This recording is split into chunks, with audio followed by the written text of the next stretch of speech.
Hi, this is Steve Matza, New Year's Day 2024, and we're going to change out a weak battery in our car, and we'll run you through all the steps and give you some information along the way.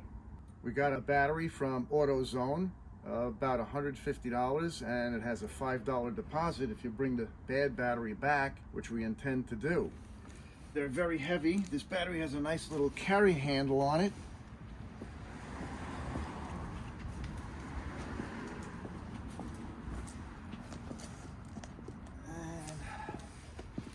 I'm going to release the hood. The catch is almost always by your left knee.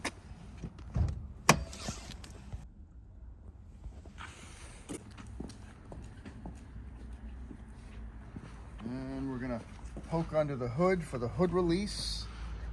There's a little lever, I can feel it, and we push it to the right. Some cars you might have to push it to the left. And we have a little support bar, and it goes into this hole that has a big arrow on it. And there's the culprit, weak battery. So let's take a quick look around the engine compartment. Obviously this is the battery. Previously I put yellow crayon on the positive terminal and the negative terminal. Something special about the wiring of cars, the entire car is negative. They have the negative post going right to the frame of the car. So the whole car is negative, and they've protected the positive lead with this cover. So that allows you to use only one wire to complete the circuit, because the whole car is negative. So you only need one wire to go to a headlight, and from the headlight to the frame of the car completes the circuit. Over here we have the air intake. Air is sucked in from underneath. There's a large paper air filter in here. The air goes through this hose and gets sucked into the engine under this big protective cover. We have the oil fill cap over here. It says, it's got a picture of an oil can, and it says Society of Automotive Engineers, and use a multi-grade oil marked 0 to 20 weight. That means the oil that you purchase is thinner in cold weather and gets thicker to 20 thickness when the engine heats up. Over here is the oil dipstick. You give it a little twist and pull it out, and you can check how much oil is in the engine. All right, there's the fill line, fill dot right there. So we don't need oil, and the oil does look very clean. It's not black. Over here we have the radiator fill cap. You never remove this cap when the engine is hot. If you need water in or antifreeze in the engine, you put it into the reservoir right here. That's coolant, radiator coolant. And the radiator is under this protective cover. It's a large metal framed item, and there's a large fan, electric fan, that turns on when the engine needs to run cooler. When you're on the road, that fan is on all the time. I don't know if you can catch that. The fan behind this air intake, and you can see the 4 intake pipes right here. Right over here we have the windshield washer fill. It's got its own little dipstick, but usually you just fill it up to the top. Over here we have the master brake cylinder. When you step on the brake pedal, you're pushing fluid into one pipe, and it splits it into 4 other pipes to go to the 4 wheels. That's a safety factor. If one of these pipes breaks or there's a problem at the wheel, you still have 3 working brakes to stop the car. These are air conditioning pipes. We have the alternator right down here. Alternators make alternating current, and here's the drive belt that turns the rotor inside the alternator. And below it, it's tough to see, down below is the air conditioning compressor is underneath the alternator. All right, here's some more air conditioning pipes. Here's the top of a shock absorber. And over here on the back panel is the reservoir for brake fluid. That's nice, it's filled up to the top. And over here we have a little power steering pump. Provides hydraulic fluid to the power steering unit below. And behind, you can see the back of the engine, and you have the transmission and torque converter going to the front wheels. So we're gonna take out this weak battery, but first, before we do it, some information about the battery itself. Here we have the weak battery, and it's rated 60 amp hours, 60 AH. That means this battery can supply 60 amps for 1 hour, or 1 amp for 60 hours, or 30 amps for 2 hours, or maybe 15 amps for 4 hours. You can do the math, any combination of the above. And as we continue around the engine compartment, under this cover is the fuse block. A lot of fuses in there, some blues, some yellows, and all these little relays control things all through the car. A lot of cars have this fuse block under the steering wheel. Something quick about the chemistry inside lead-acid batteries. It has thin lead plates, about 4 by 6 inches, running in this direction, and all these plates are drenched, soaked in sulfuric acid. Sulfuric acid's full name is hydrogen sulfate. So when you complete a circuit, the lead combines with the hydrogen sulfate and makes lead sulfate plus free electrons. And the electrons come out of this negative lead and charge up the whole car. All right, now 12 volts is not a shock hazard. The human tolerance for electricity shock would be approximately 45 volts. 45 volts direct current would be a shock hazard. So even touching this, touching the positive and the negative, has no effect. 12 volts, your body is not sensitive to. But you don't recommend it? No, well, no, you can touch 12 volts like that with your fingers without any problem at all. As I mentioned, 12 volts is not a shock hazard. And something very special about lead acid batteries, if we force electrons back in to the battery from the generator, the alternator I mentioned previously, the battery becomes recharged and forces the acid to become stronger again, and the lead goes back to metallic lead from previously lead sulfate. All right, another thing about lead acid batteries, they can supply a lot of current very quickly. All right, that's something special about lead acid batteries. Lithium batteries have much more energy in them. They call it energy density. All right, lithium batteries have much more energy in the same space. So what tools do we need to change a car battery? This is a 2018 Mazda 3, and all the nuts, bolts, and screws are metric in size. So I've marked our 10 millimeter nut driver with a little piece of tape so I don't have to rummage through the whole bag of nut drivers.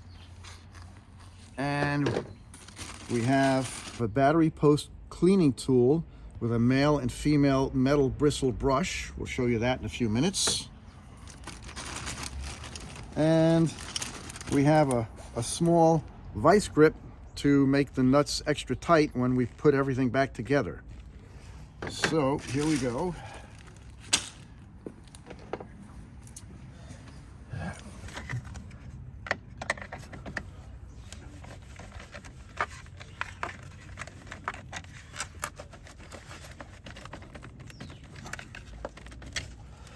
Okay, that's the positive lead off.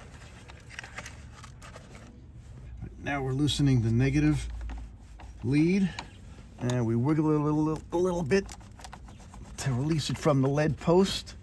Now that's lead. I'm going to wash my hands quite a lot when we're all done with this. That's lead. You know, if I get lead on my fingers and then eat a sandwich, I'd be eating the lead, which is poisonous. All right, now we've got to remove the clamp across the top.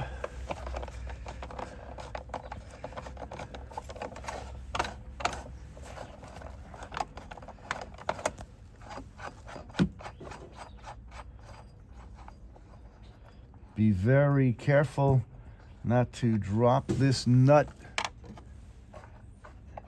And here's the retainer clamp.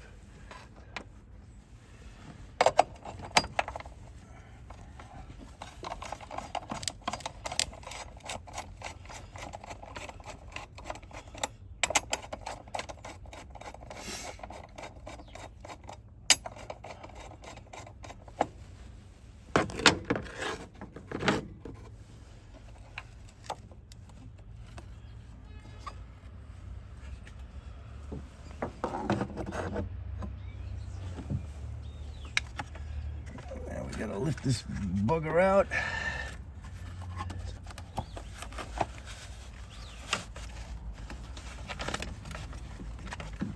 There's a foam cushion around the battery.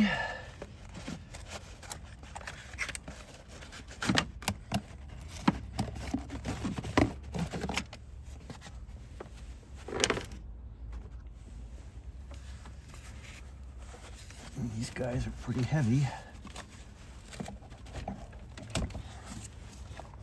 Get my fingers under it.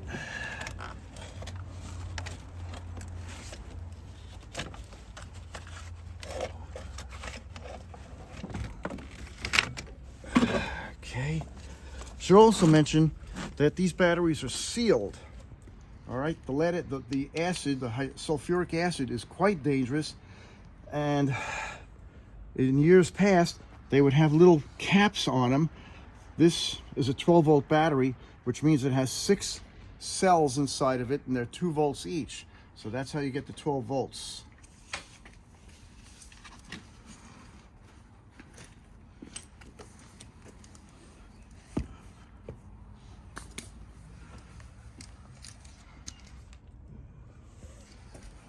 All right, here's the replacement battery, and it's got a nice little carry handle on it. And again, they've protected the dangerous plus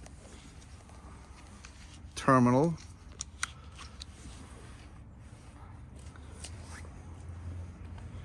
All right, now we have to remove this handle. Okay, we've got to remove this carry handle.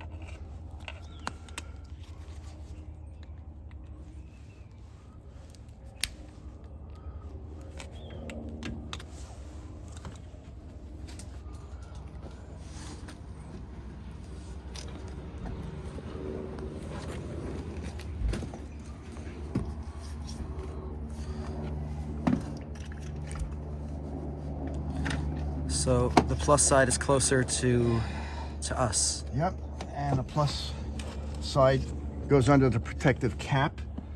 Now let's get this foam cushion over it. This ought to be interesting.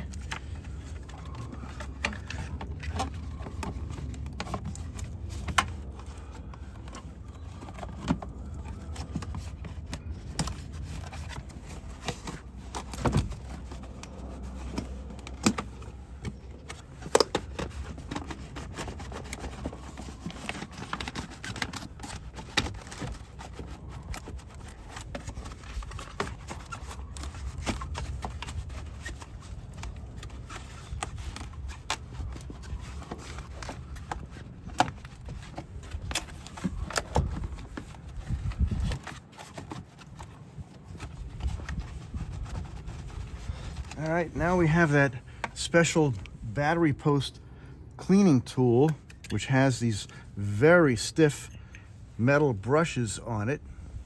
And it has a male and a female brush. So we take that female brush and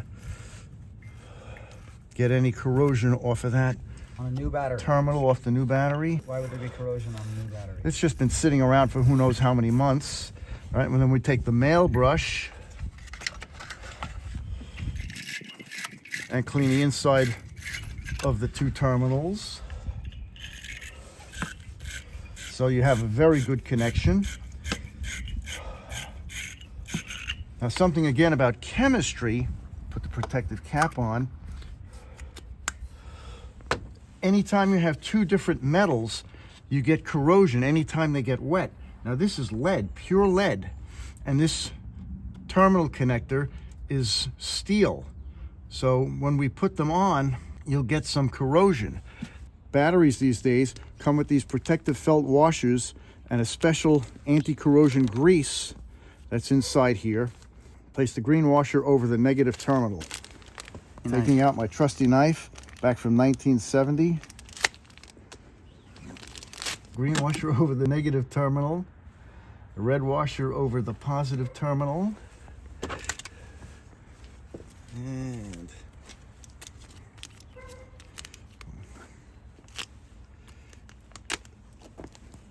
where's that paper towel?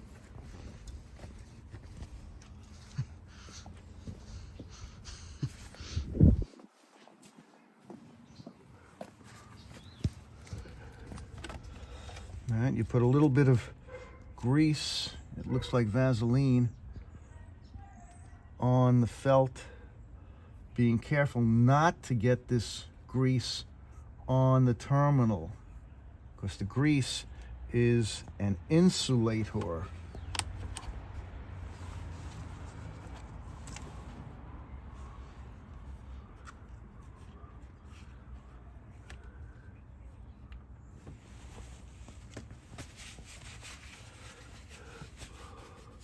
And we always put the negative terminal on first. Why? Because the positive terminal is the one that's dangerous. Even with the car off? Even with the car off. If I were to drop this wrench on the positive terminal and the back end of it hit any metal part of the car, like this bracket, you'd have fireworks. You'd get 1,000 amps coming out of this battery. It would probably melt the wrench and have sparks all over the place, even with the car off. All right, so we've got the negative terminal all the way down.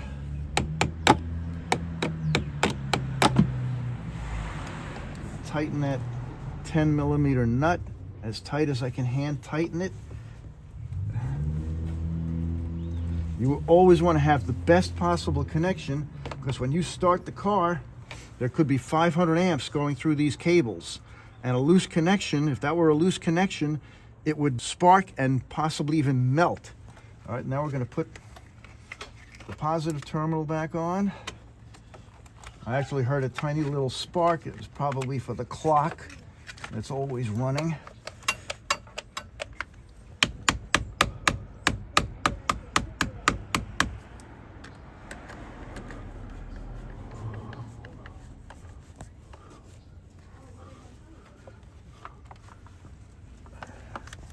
Nice and tight.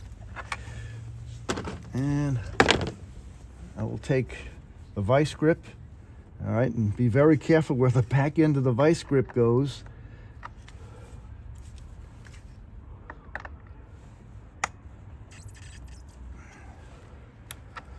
Okay, put the safety cap on. Make sure this one is extra tight.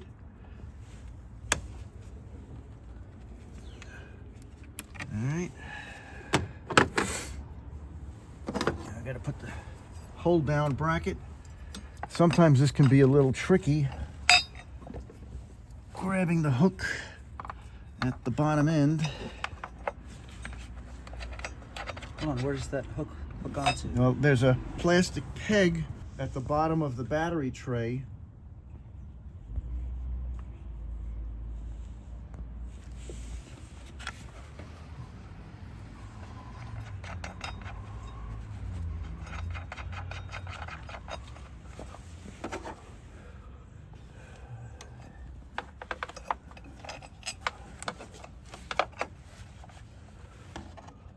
Got to be careful not to drop the nut on the floor or anywhere into the engine compartment. I've done that. I cursed until I retrieved it. 10 millimeter nut driver again.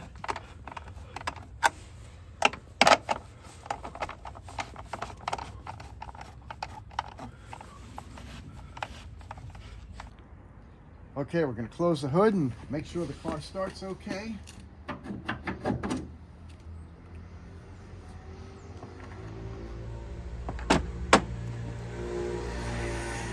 I usually give it about a foot and then drop it. Key, please. Thank you. Okay. We have ignition. We'll let the car run for about a minute. and we are forcing electrons back into the battery. So that means the acid will be stronger and the lead sulfate will turn back into lead. So now I'm gonna go in the house and wash that lead off my hands and have my tuna fish sandwich. That sounds. What sandwich should I say? Chicken sandwich. Okay. And wash that lead off my hands before I have my corned beef sandwich. All right, so now I'm gonna go in the house and wash that lead off my hands before I eat my ham sandwich.